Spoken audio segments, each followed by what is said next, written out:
Please be seated now.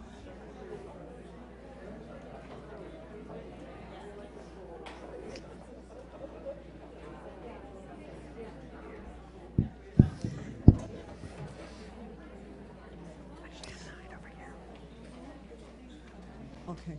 Welcome, everyone, on a busy and beautiful February day for all of us, especially in New England. And we'll get you at home in plenty of time for the game. Go Pats! Welcome especially to all the Wayside Quilters. It's nice of you to come out. It's very good. Welcome. Thank you for coming to Town Hall, and we wish to thank especially the officials of the town for the use of the building, for our museum, our office, and our storage for the Sudbury Historical Society. Beside me is someone who you might remember from when she was a physical therapist and visited people in their homes to help them. In the Historical Society, she is one of the people who come in once a week regularly to help with the collections, and that's quite a commitment and a tremendous help to the society. She's also a member of the Wayside Quilters Guild. She knows about quilts and took an immediate interest in our own signature quilts. Today, she will tell you a bit about quilts, and then she will introduce the guest speaker. Here's Judy Mara.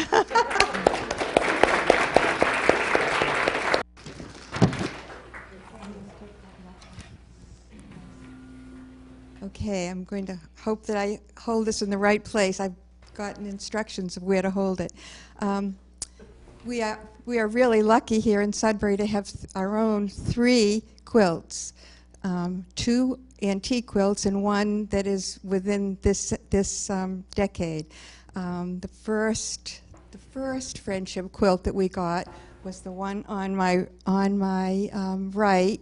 And it was found out west, and they contacted Sudbury because they could see that it was from Sudbury by the names on the block, and Sudbury was noted, and a few other towns that are nearby, so it was pretty sure that it was a Sudbury quilt. There are a lot of very familiar names, such as Brown, Cutler, Goodnow, Hunt, Moore, Richardson. Possibly a church group, because many of the squares have religious sayings on them. One says, "The Lord is our shield," along with the name. The names are on both sides of this quilt, so there are 84, so that's quite a bit. Then the way that they paid for this quilt was Mary Ellen Hoover organized a new signature quilt, and people donated money to sign the square, and she raised enough money to pay for this. And many of you, I'm sure, signed it and are in perpetuity on this quilt, the lovely blue and white quilt. The second old quilt that we have is the one towards the back, and it's called the Sybil Allen quilt. It has 41 names, and 10 of them are in common with the first old quilt that we received. Let's see, it was found in Minnesota, a consigner and Bill Andreas found the quilt and donated it to the Historical Society, which was a wonderful thing to do. It appears from this quilt that Sybil Allen was moving away, because the very center block says Friends of Sybil Allen, and it's been found that she died in 1876 in Persia, New York. So we assume that she left Sudbury and went to Persia, New York, and her friends sent their best wishes with the quilt. It was part of an estate of a 92-year-old woman who was a descendant of Ethan Allen when it was found in Minnesota. So that's a little story of our own quilts, but I'm sure we'll learn a lot more from Pam Weeks. Pam was educated at the University of New Hampshire. She's a state juried member of the League of New Hampshire Craftsmen. She's been 18 years as a quilt historian, She's written several books, which she has right here for you to look at and perhaps purchase. The most recent one is Civil War Quilts, which just came out in 2011. She's currently curator of the New England Quilt Museum in Lowell. Hi, thank you.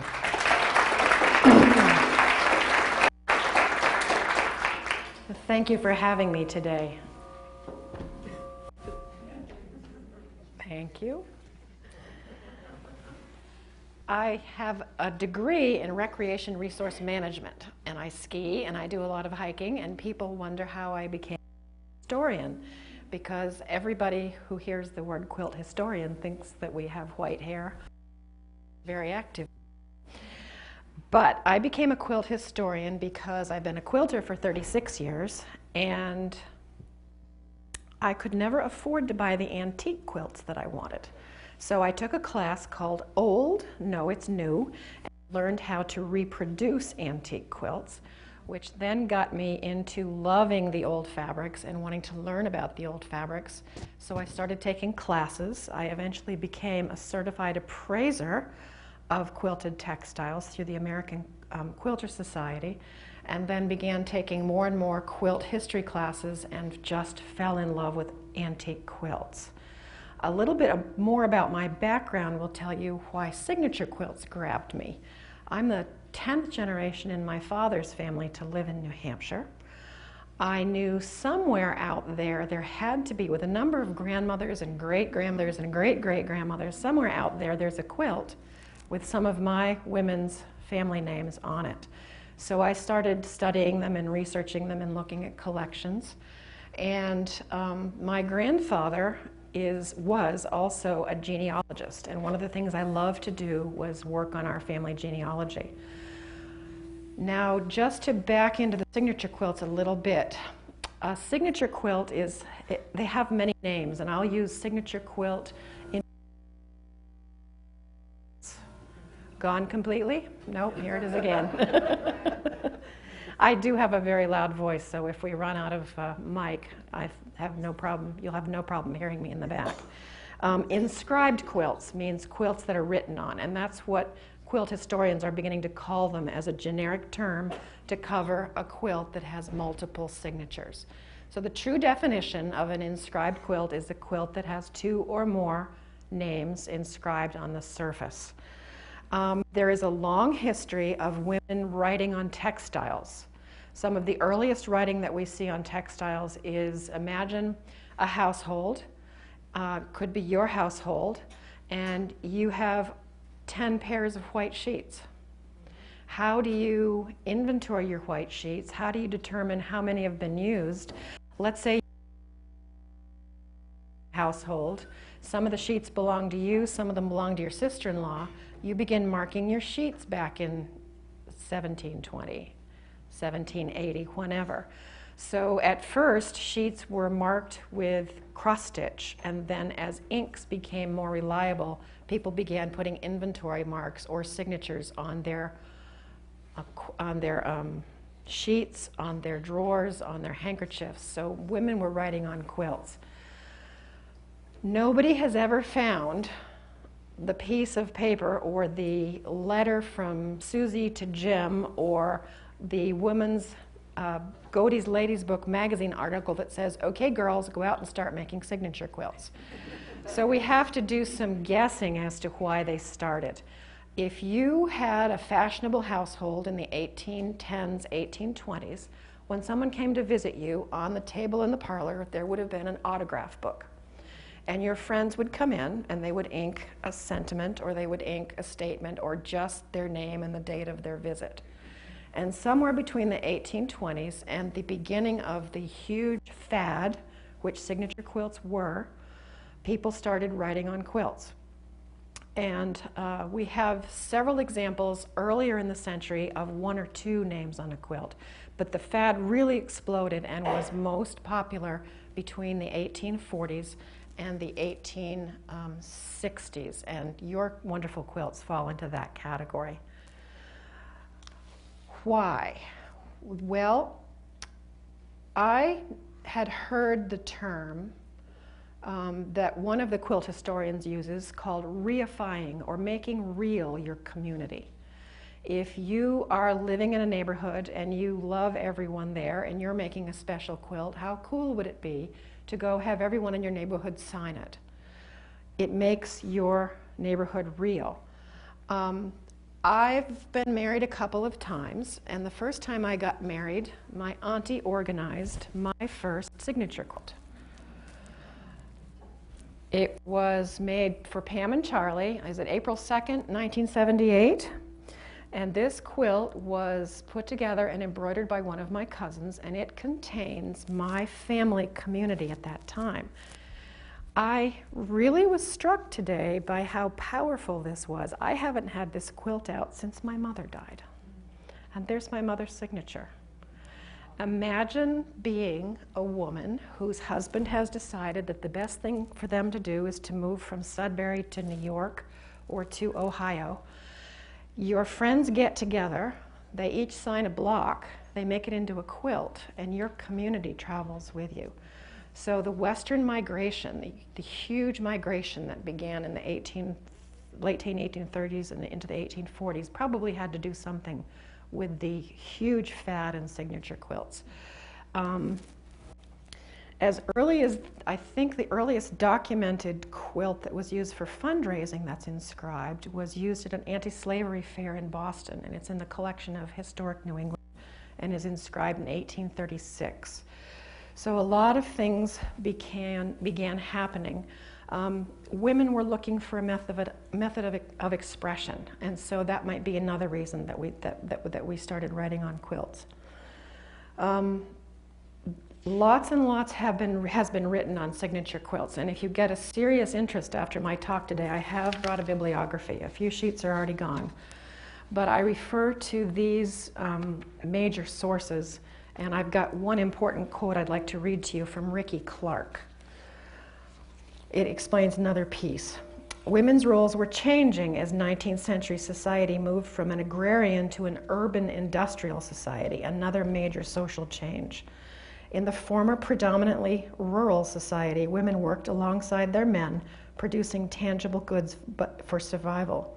But in an industrial society, men left the homes, leaving women to hold families and traditions together. And this is a generalization. We all know about the mill girls who went to work in the mills, so this generalizes life after that. Middle-class women were most affected by this change, and for support in this awesome work, they turned to each other. And domestic skills and one of the outpourings being inscribed quilts was part of that. We have lots of different definitions, and author by author, they all change. We define a signature or an inscribed quilt as one that has multiple inscriptions, but a true signature quilt would have been signed by everyone who did a block. So you have the maker's signatures. In many quilts, and I don't have an example of one here, 20 of you might decide to make a signature quilt for your friend who's leaving, and you might choose the person with the best handwriting to inscribe all the blocks. We've seen many quilts that are that way. A friendship quilt can be oh my goodness, we don't have yes we do, here we go. A little explanation. I go back and forth as to whether to use cotton gloves. I have just washed my hands, but I'm going to be handling someone else's quilt, so I'm just going to hold it up for a second, because one of the definitions one of the authors gives for a friendship quilt is one in which the blocks are all different. And this is a wonderful quilt. Who brought this quilt along today? Would you stand up and tell us something about it? I don't know much about it. It was probably made by my grandmother. I never knew her. Probably made by your grandmother. My mother was born in 1900, and I see other aunts there who were older sisters, and it does say mother. But I believe it's the idea that you just said, because all the handwriting is the same. So And this one, like mine, is embroidered, which is not often. pick the best writer. Yep. I really don't know. I never knew any of my grandparents, and I have saved some things, and this is one of them that just connects me with somebody that I never knew. And what part of the country is this Well, from? that's from Lancaster County. Lancaster County, Pennsylvania.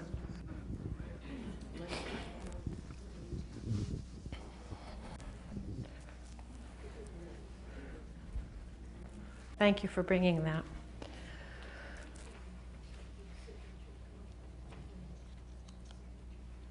There is a second type of definition between private signature quilts, those who are made for your friends and your family circle, or for public signature quilts that might have been made for presentation. The quilt in the center, I've just done a little bit of research on, enough to know that it was probably made for presentation to a minister's wife in the community where it was made. So think of the private sphere within your family circle, the public sphere of a quilt being made by members of a church or members of a community, and also within the public sphere would fall the fundraising quilts that we talked about. Research is continuing on signature quilts. When I first began my signature quilt research in early 2000, the earliest known signature quilts were inscribed in the very early 1840, 1841.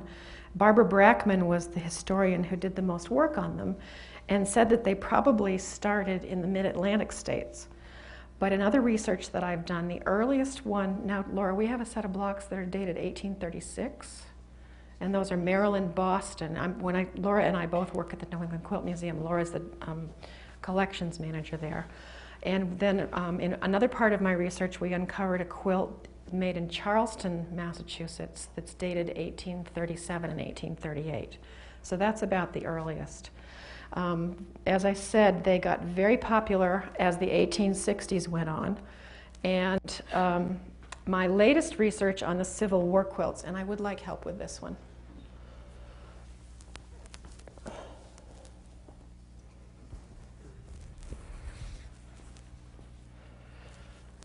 Just in case it hits the floor. This quilt is dated 1862. It was made during the Civil War. I don't know yet if it was made by a Ladies' Aid Society for use during the Civil War, but many thousands of Ladies' Aid Societies formed during the Civil War to make goods for the soldiers. Unlike today, soldiers who left for the Civil War, both in the North and the South, left without many of the things they needed, and neither government from the North or the South were prepared to provision the men. The Ladies' Aid Societies got together, put together food, put together uniforms, and put together quilts. Many were made, many were lost. A prominent historian named Virginia Gunn estimates that more than 250,000 quilts were made during the Civil War. She went through the records of the Sanitary Commission to determine that. And we currently only know of a location of about 16 of them. All 16 of those quilts are inscribed quilts. And we think that they were saved because they were inscribed quilts. Imagine coming home from the Civil War as a soldier. Your uniform and the quilt that you dragged back from you, either from the hospital or from the field, gets put in the chest with your uniform. 100 years later, when your great-granddaughter opens that chest, she gets the uniform. But what's the ratty old quilt? Unless it had signatures on it. So it's been a lot of fun doing the research for the Civil War book, because they were signature quilts, and we were able to figure out what communities they came from and what groups made them. I did some research in Hingham and found a newspaper article from the 1st of January in 1864 that directly states that the children of the such and such school made an album quilt to send to the soldiers.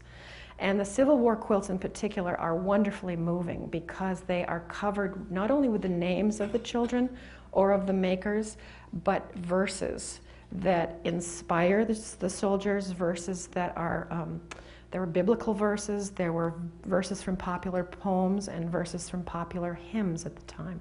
A lot of anything to cheer up the soldiers. One of the quilts made in Maine what is called the Sunday School Scholars Quilt, and it's one of my favorites, although I wasn't able to see it. Susanna Pullen from Augusta, Maine organized it, and she actually writes on it, that it has 3,721 letters. And, oh, here it is. The commencement of the war took place April 12, 1861. The first gun was fired from Fort Sumter. Godspeed the time when we can tell when and where the last gun was fired, and we shall learn of war no more. This quilt contains, I was a little off, 3,675 words. It was executed by Susanna G. Pullen, the members and ex-members of her Sunday school class. And here's a picture of the quilt. Now, a remarkable thing happened because she wrote all over the back of the quilt, and one of the places she wrote is, "If this quilt survives the war, return it to Susanna Pullen." And somebody did. It went back to Augusta after the war. It was saved in her family, and in the 1930s it was donated to the Smithsonian Institution. And what she required each of her students to do is to bring 5 verses. One had to be a biblical verse, one had to be a riddle, one had to be a joke, one has to be a piece of health advice, and I forget what the 5th one was, but there were some very sweet things written on it. So there were messages. The inscribed quilts were used to send messages to the soldiers. And one of them actually said, "I'm cute and I'm blonde and I'm single." In so many words. But we never did find out what happened to her. There are a lot of similarities between what happened with Civil War soldiers and what's happening now with our soldiers in Iran and Iraq. And one of the things was that as a civic duty, people were encouraged to write letters to the soldiers. And one of the stories that I love in this book, a signature quilt, an inscribed quilt was made in Vernon, Connecticut. All the schoolgirls signed their names to it and put little scraps of paper, "Write to me at such and such address." And one of the soldiers that was given, the soldier that was given the quilt, picked a name at random and began, and actually wrote a letter to her in Vernon. She was only 10, and so the family thought it was not appropriate for her to correspond with this officer, and her older sister took up the job. And guess what happened? At the end of the war, and I've got to go, it's Fisk, it was Lizzie Fisk. She became Lizzie Fisk. Captain Robert Fisk came to Vernon, Connecticut and proposed to her after a 3-day visit. And then he said, "Oh, by the way, I'm busy, I'll be back in 2 years." Because he was the Robert Fisk who was part of what I learned later was quite a significant expedition and did the exploration directly after the Civil War in 1865 and 1866 and 67 between southern Minnesota, which was already being heavily farmed at the time, and into Helena, Montana. He was from a newspaper family. We don't know that he did any reporting during the war, but he was from upstate New York, and he went into the Montana Territory, then came back in 1867, married Lizzie, and she was an amazing letter writer. The Montana Historical Society has a collection of their letters. And I'll just show you a quick picture of their inscribed, oh, here they are. Well, you can't see them well enough. You can see afterwards. But because the story's just so good. He came back and got her. They were married in 1867. She starts writing letters to home, and all of the letters are saved from their honeymoon trip from Vernon into New York, where he bought a printing press and all the newsprint that he'd need for 2 years worth of newspapers. Then they go up the Ohio and the Mississippi and eventually get into Montana, where he starts what becomes the leading newspaper in Helena, Montana, and runs it for the next 30 years. And her letters are just extraordinary that go back and forth. She always said she'd write a book. Someone else took her letters and did that later. But in his book, he doesn't spend half enough time about the quilt, which is, of course, what we care the most about. But all of the signature quilts in front of you could tell these kind of stories if we could do the kind of research that has been done on the Civil War quilts.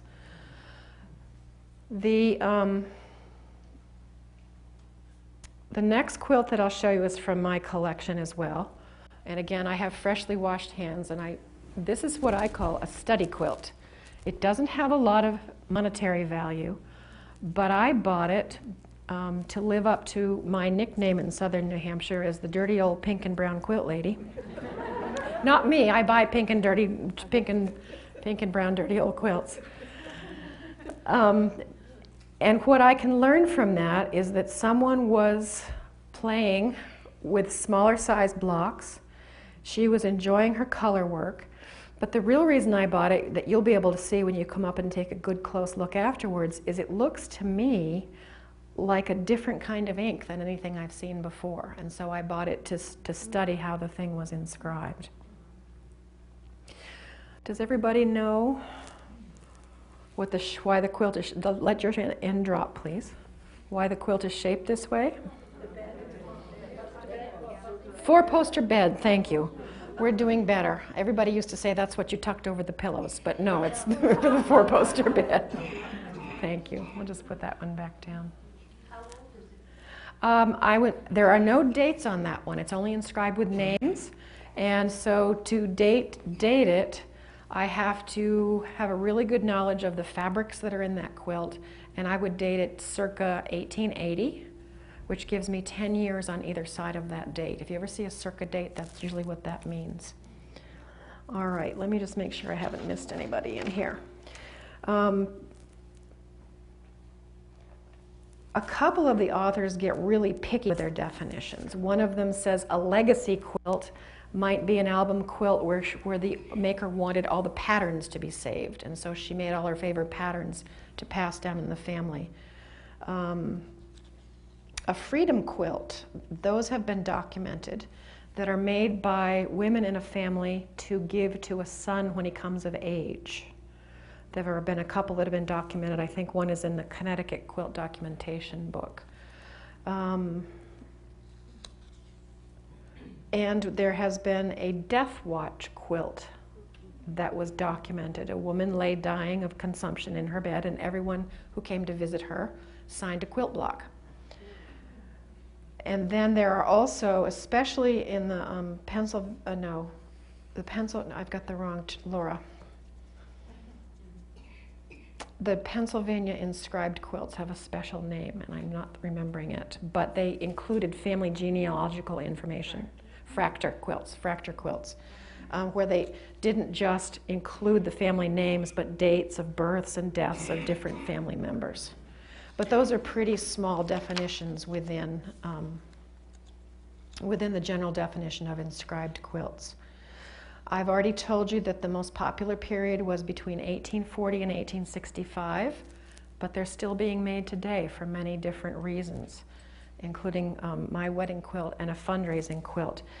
In general, there were a few categories in the fundraising quilts. I told you anti-slavery quilts were made, but also women's rights quilts were made, where people in a community either raised money or support for the vote. Temperance quilts were a huge part of signature quilts, groups raising money, raising awareness to end alcohol abuse. And the Civil War quilts. I talked to you about the soldiers' quilts, but toward the middle and the end of the Civil War, when the governments of both sides were running out of money, quilts were made for fundraising. A wonderful book has been written on the gunboat quilts of the South. I don't think in particular those are inscribed quilts, but many inscribed quilts were made for the northern sanitary fairs, where hundreds of thousands and even millions of dollars were raised. People made everything you can imagine and brought it to a large venue, and it was sold and resold. In fact, many of the quilts, there's a wonderful story from anti-slavery and also from Civil War quilts where a very elaborate raffle quilt was made with inscriptions. It was raffled on Monday, and the person who bought it gave it back. And it was raffled on Tuesday. And the person who won it on Tuesday gave it back, and it was raffled on Wednesday. So it raised many more thousands of dollars. There is a geographic difference in some regions, but that's the work that needs to be done. And I encourage anybody in the room who has a serious interest in signature quilts to start doing some work. I've noticed It's very easy. How many are quilters and know what the Baltimore album quilts are? Very elaborate blocks that would take hundreds of hours per block to main regional differences. I was a volunteer with the New Hampshire Quilt Documentation Project for a while, and we tried to see if there were any regional differences. Laura, have you noticed any regional differences for Massachusetts that might be, are they simpler, are they more elaborate? I'm putting you on the spot, I'm sorry, but there's a New England generality. There's two patterns that we see a lot in New England signature quilts. Go ahead, repeat yourself. Two patterns. I said, they use all kinds of patterns for the signature quilts, but there's two that we see a lot of, and one of them I see here in 3 different quilts, and it's the one that's on the quilt stand, and it's on the one she showed you there, and this one is actually the same pattern as well, although it's set differently, and it's called album block. It's one of the several names for it. Yep. And then there's another one called chimney sweep that was very popular in New England signature quilts. And I didn't see one here, No. but We might open one there and find. So that's the work that has to be done, is on the regionality of quilts, especially from the 19th century. There was a drop-off in their popularity about 1860, 1870, and then they revived again. But when they revived in the 1870s and 80s, the majority of them are presentation quilts. I've seen a whole lot made for ministers or made for fundraisers. And this quilt, that fad of the resurrection of especially fundraising quilts, continues into the 1920s. Now this quilt has not been identified yet as a fundraising quilt, but it has many of the characteristics of fundraising quilts from the early 1900s. I'll let you take it. Oh, yep, take your corner here. And try to hit the sheet if we can. Okay.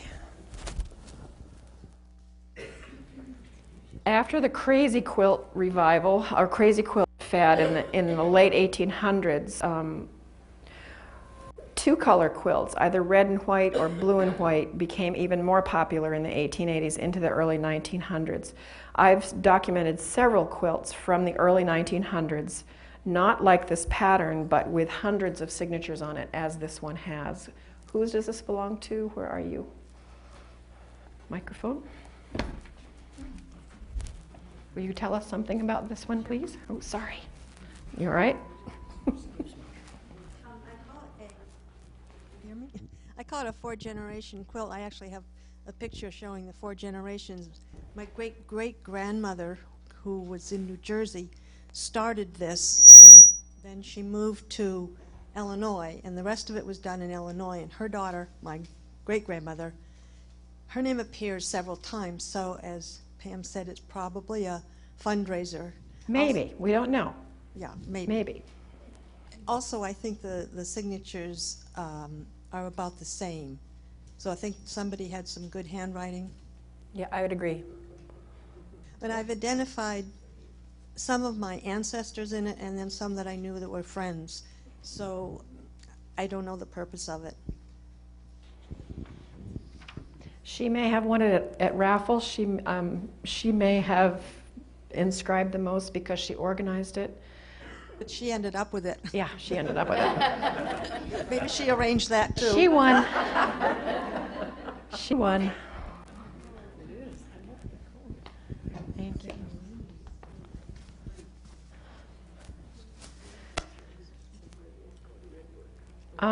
The one thing I didn't cover is how they were physically done. How many of you in art class or as a kid played with a dip pen? Remember what a dip pen is? You have a pot of ink and you have a pen that you dip. As you're looking at these quilts today, just remember that idea, that you have a bottle of ink, you're dipping your pen in it, and you're writing on fabric. Why aren't there spots all over these things? Well, I've actually seen some quilts with ink spots all over them, so I think that they were very, very careful. I know of a couple of quilts that were obviously made in a great hurry, or she didn't care that she had ink spots left on her quilt. I've seen a couple of quilts. Let's say she had made a mistake in one of these blocks. I've seen quilts that have little pieces of the same color fabric appliqued over what might have been a mistake. You will sometimes see inscribed quilts that are stamped because there were stamps available for marking your linens or for marking your clothes. And there were stencils, so sometimes you'll see a very delicate little stencil on the face of a quilt. And then you've seen 2 embroidered quilts. Sometimes the names were embroidered over, but the vast majority of them are inked.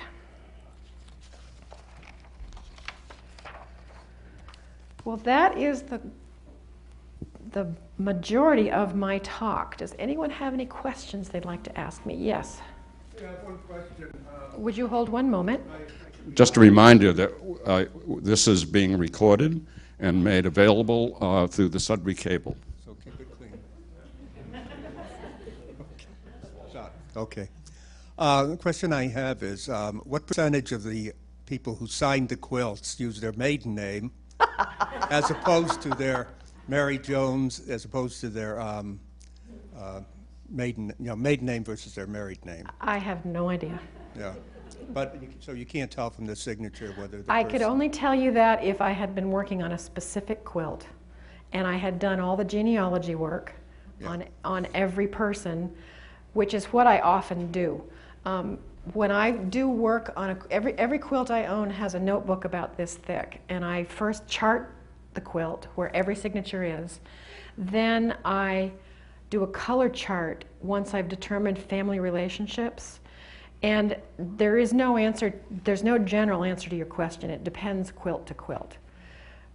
In general, women signed their married names, but there have been quilts where there's been a middle name or a middle initial that had something to do with the maiden name, but I can't make a generalization. Could be a chance for individuality if they used Mary Jones as opposed to Mrs. John Smith. But very unlikely, especially in the 19th century. Okay, thank you. And my other favorite part of my answer, I don't know, I wasn't there. Any other questions?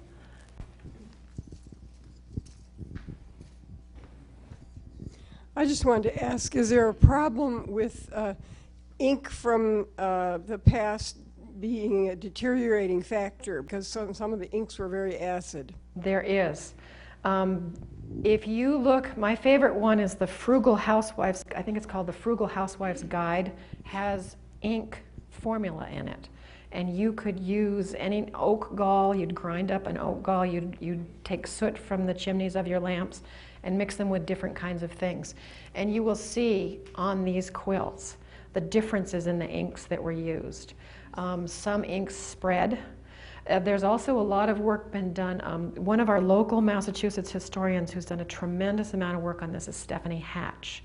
She's from Boxford, over by Topsfield. I want to say Boxfield near Topsford, but it's Boxford near Topsfield. I'm from New Hampshire. I'm just learning Massachusetts. And she's actually found a couple formulas where you would take the piece of white fabric, you would treat it with a certain chemical, you would wait for it to stiffen, you would sign your name, you would leave it in the sun, you would wash it, and then you would sew it into your quilt. And that supposedly made the ink set better. One of the factoids from signature quilt work is that Payson's indelible ink was available in about 1840, and that is less corrosive. But on my quilt here, you can see the difference in the handwriting, but there's one line of signature where the ink is eaten right through the fabric, and you can, it's just like it was a laser cut instead of where the ink was. There's another question in the back here. One sec. I was just wondering how many of the names were signed with Mrs. or Miss, rather than just Mary or Jane? It depends quilt to quilt. You'll often see Miss, you'll often see Mrs. John, you'll often see just a person's name. We always wish more people signed their town and their state. Sometimes it happens, sometimes it doesn't. But almost always, if you have at least 3 or 4 names to play with, you can, and thank heavens, we call him the Google God now, but Ancestry.com has made this work just so easy, because I can sit at my desk at home, plug in those 4 names, and take out my little, I actually stick them up on my wall, and find out, all right, so we've got 3 Mary Smiths in this town, and we've got 6 Joe Sneeds in this town, but these 2 towns are the same. And then I'll do another name and find out which towns are the same, and eventually I can make a very well-educated guess as to where that quilt was made, even though I don't have any town names on it. And that would have been impossible, you know, how old's Ancestry.com? 10, 12 years ago? Yes. I know your subject is signature quilts, but there's an interesting quilt nearby in the Orchard House in Marmy's room. There's a quilt. I've seen it. Designed for the slave from the South looking for a stop on the Underground Railroad. These quilts were designed directional to steer you to the right place. See my head shaking back and forth? Agree? It's a different quilt I thought you were talking about. I thought you were telling me about the quilt in the collection of the Louisa May Alcott House. No, this one's actually on a bed in Marmy's room. In which museum?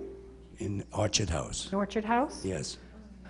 Well, you, sir, have just brought up the most controversial item in quilt history today. Really? Thank you very much. Welcome. Because I get to tell you that the topic that you've brought up is a lovely story, but it's not true. What we're referring to is a few years ago, an author wrote a book called Hidden in Plain View. And she's the only author to make the assumption that quilts were made before the Civil War with signs and signals on them that directed slaves to safe houses. Now, the first question that I always ask people about, it's a beautiful story. It's really a beautiful story. So if one of the patterns they refer to is the log cabin, and supposedly if you're trotting along and you see a log cabin quilt hung over the fence and it has a black center, that's a safe house. So since most enslaved people trying to escape were traveling at night, how were the street lights? But these were directional. Pointed. Beautiful story. Just like George Washington didn't cut down the cherry tree. But it is a beautiful story. And we've actually turned it into a positive thing for quilt history because we can be a little bit funny about it, but also tell you the truth that there has been in all the documentation that was done during the 30s for the last few slaves, the enslaved people who survived, and all of the oral history they tried to collect, nada. Only this one person collected the story from supposedly the great niece of an enslaved woman, and we think she made it up. But it is a beautiful story, and we get to talk about it. Well, as guides at the Orchard House, we've been telling this story. We need to come talk to you. We'll be over.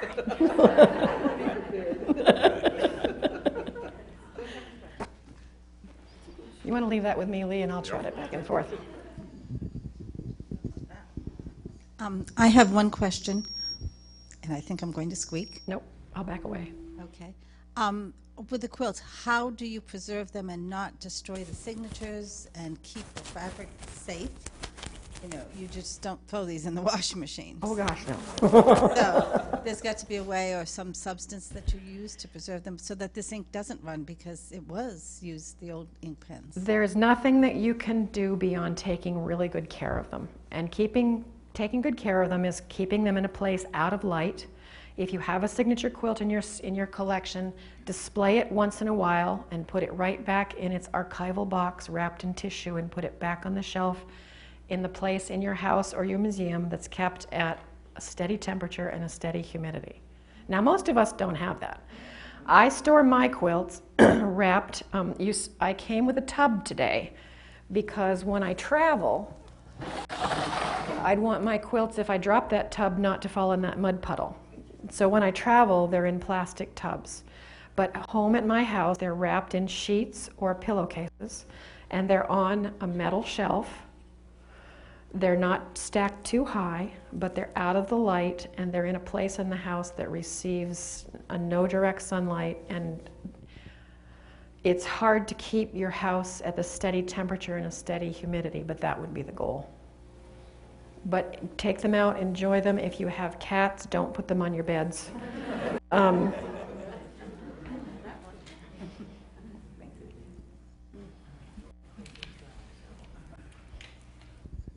You use the word documentation. I wonder how many points there are and how many would allow you to say something is such and such. I don't understand. What do you mean by points? Oh, say you read in a will that there was this quilt somewhere with different names on it. That would be a point. The sources for source. Oh, so in other words, if I have the names on the quilt, how do I research it? Yes. There are lots of different ways. My first stop is always Ancestry.com. What I physically do is I examine the quilt, I make a chart of it, I write out all the names in several databases. When I have the information, I'll write the name, the town, the state, and because some of them, actually in one of yours, the woman states she's 87 years old. So then I do the genealogical research, and I will write the ages as I get them. Now, this is different kind of genealogical research than my grandfather used to do. He would go up, again, I'm from New Hampshire, so he'd go up to Concord, he'd go into Vital Records, and he'd try to get a photocopy of everything to prove the information. I don't care about proving the information. I just want to find out what the story of the quilt is. So I'm looking for broader information. I'm looking for setting groupings. I'm looking for a time and a place. I'm looking for social organizations.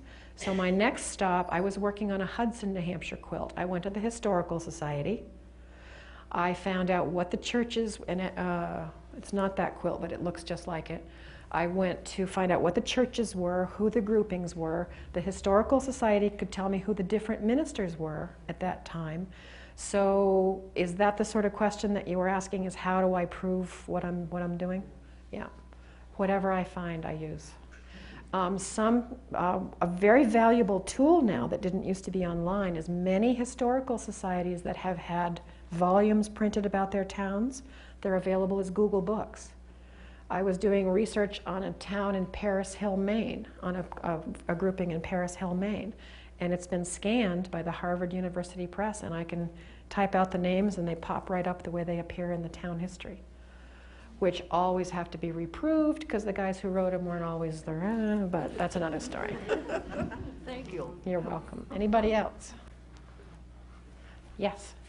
Getting back to the cleaning bit, is the fact that these seem to be so well preserved sort of an indication that the person who had them was a less than sterling housekeeper? They were not washed frequently? I mean, they must have been washed periodically. Remember the part about treasured possession? Yes. These were treasured possessions. So from the get-go, they would have been treated. Yeah, with the exception of my 1970s quilt, which I used, and I have to, but I can restore it. It's a little ragged around the edges. My auntie didn't quilt it enough.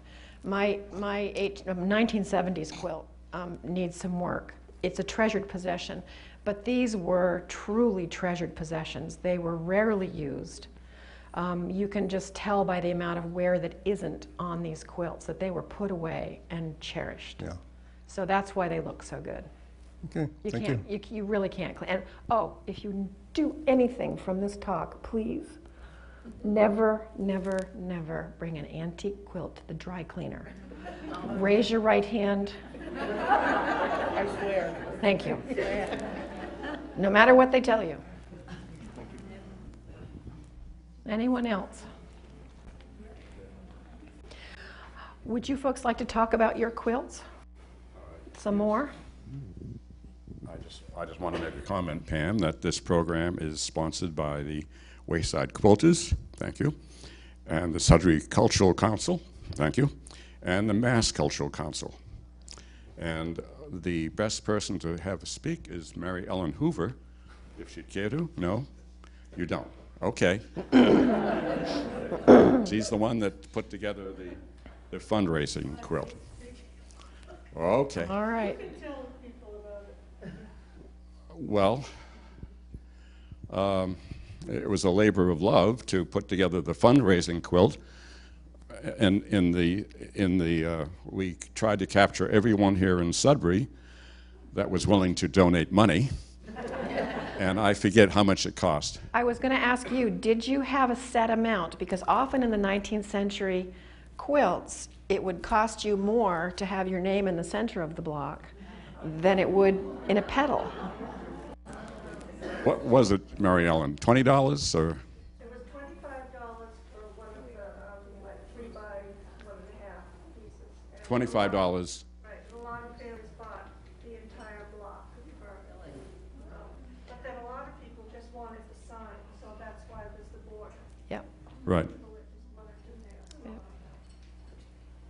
Yep. And what's really neat is that so many times the date is there. Mm-hmm. And as Pam says, it is so rare to find a date sometimes.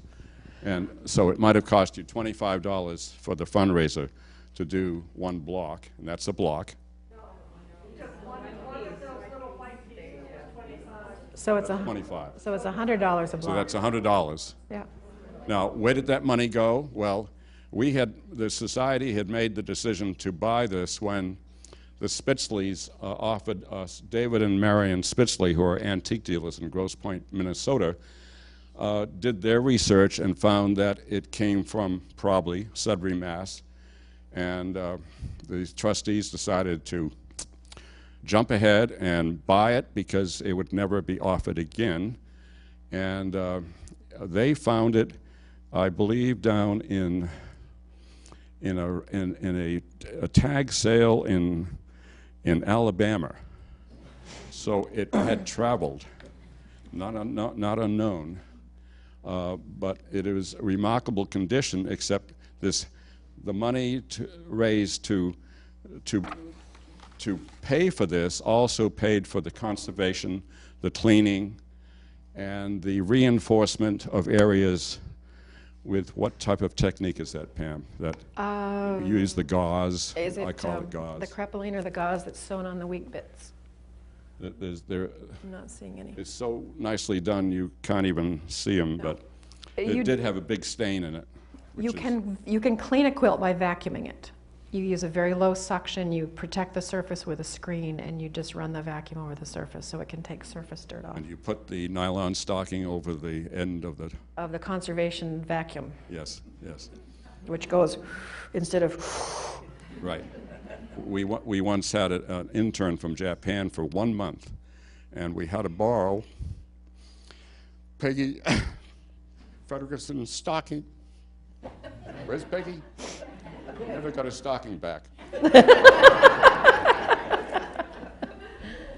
And this one was from Bill Andreas. Bill, would you care to speak of anything about it? It came from Minnesota. It came from Minnesota, and it was misadvertised as belonging to Ethan Hale. And someone from Wellesley wrote a very long commentary on the eBay listing, identifying it as a quilt from Sudbury. And other than that, I don't think someone may have actually bought it thinking it was Ethan Hale's. Ethan Hale or Ethan? Ethan Hale, I think is who it was listed as. It's a very unusual. Alan. Another one. Yeah. Okay, but it had everyone thought it had a Vermont. Everyone thought it had a Vermont background. They thought it had a Vermont. Oh, gotcha. And instead, it's Sudbury, Massachusetts background. Lee, I'm going to end with one last Civil War story because it's a story that you'll enjoy as people who love your local historical society and how quilts travel. This flag quilt was found in Montana. This one here, the one that looks like a flag. And my new friend at the Belfast, Maine Historical Society received a phone call about this time last year from a family in Montana saying, we have a flag quilt, it's inscribed, and it's covered with names, includes the town of Belfast, Maine. Would you like it? And they said, sure. So the family in Montana put it in a box, and a priority mailbox, and mailed it to Belfast, Maine. And when it got there, the curator about fell over because she saw that she was looking at a Civil War quilt made for Civil War soldiers in hospital use. So she called the woman back and said, how did you get this quilt? So think of neighbor A and neighbor B. Neighbor A has a quilt. The grandparents die. They start a burn pile out back. And a lot of stuff's going into the burn pile. Neighbor B says, do you mind if I take that quilt? Neighbor A says, go right ahead. So neighbor B takes the quilt, puts it in her closet. It sits for 30 years. She dies. The kids take it out and go, look, cool flag quilt, Belfast, Maine. Let's see if they want it. They mail it to Belfast, Maine. The curator of the Belfast Historical Society starts doing a little research on it, transcribes all the names, and she goes, there's something I'm remembering about a flag quilt. She's lived in Belfast all her life. She goes into a speech that was published from Old Home Day in the 1920s, 1913, where this woman is talking about being part of the group that made the flag quilt to send to the soldiers in the Armory Square Hospital during the Civil War. So the curator goes over to the library and says, we don't have anything in our collection on the Civil War. Do you have anything on the collection in your Civil War? Librarian goes, I don't think so, but I'll have a look. Calls her up the next day, screaming on the phone, you're not going to believe it. I have the minutes of the Belfast Ladies Soldiers Aid Society. And they're talking about this special group that made the flag quilt. Goosebumps. I know Marion just did it. Goosebumps. I get goosebumps. It gets better. We just found out chapter 3. So she does the research. She's finding not only all the names, all the women, she knows which house they gathered in town where the quilt was made. All the young women who worked on the quilt and who they married. But we're still going, Montana. How did this quilt get to Montana? Well, not only did they find the minutes of the Ladies Soldiers Aid Society, but they found letters from women from Belfast, Maine, who were serving in the Armory Square Hospital in Washington, D.C. as nurses, who wrote home and said, it would really cheer the boys if you would send us a flag quilt. So they made this flag quilt. The letters go back and forth. Thank you for the flag quilt. War ends, quilt gone. Telephone call, quilt comes back to Belfast. So about 2 months ago, Megan from the Historical Society calls up and said, Pam, do you want to hear the end of the story? Turns out the doctor who was in charge of closing down the Armory Square Hospital was a Dr. Bliss. And he had 2 daughters, one of whom married, now I've lost the family name in my head, call him Joe Smith, who was also a physician, and he became the physician of the Montana Territory. And the neighbor A, who put the flag on the burn pile, were descended from that doctor. So in that case, we know how the quilt ended up in Montana. But these are the wonderful stories that inscribed quilts can tell you, and thank you very much for coming today.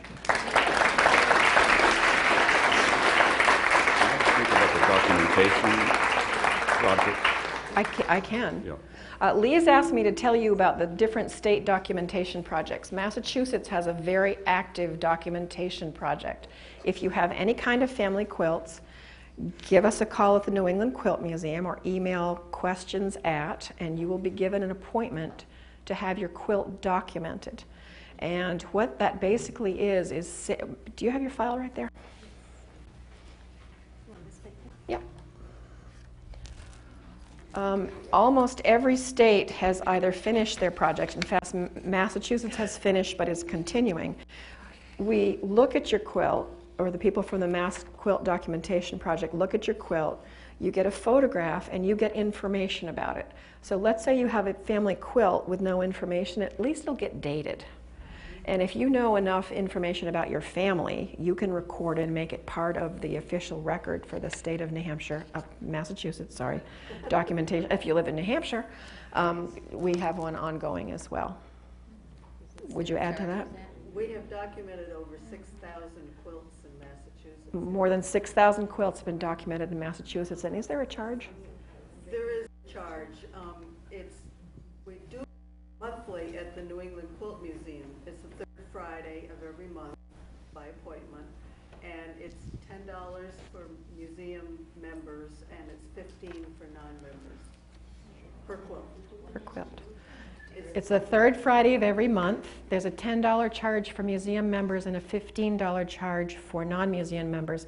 And what you walk out of is the information about your quilt, as well as care instructions on how to store and care for your quilt. It's really an exchange of information. Yep. You tell us what you know, and we identify the pattern and from the fabric.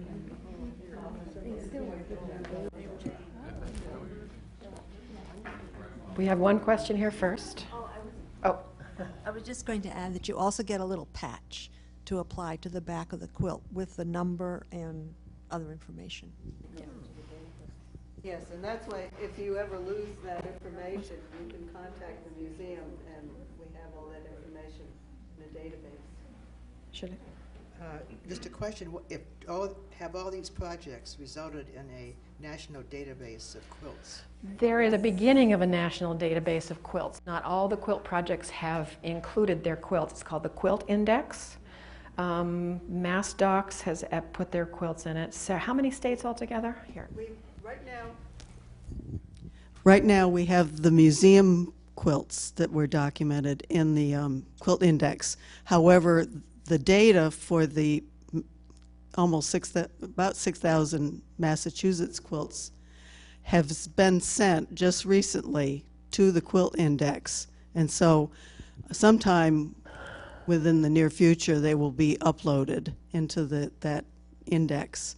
And I'm not sure how many states, but it's growing all the time. At least 6 or 8 states, but also several major museums. And private collectors as well. Yeah. So there is a movement for it's actually, and the next step is international, to add quilts from other countries. It's called the Quilt Index. So just ask the google god for Quilt Index. I'm being facetious. I don't want to offend anyone.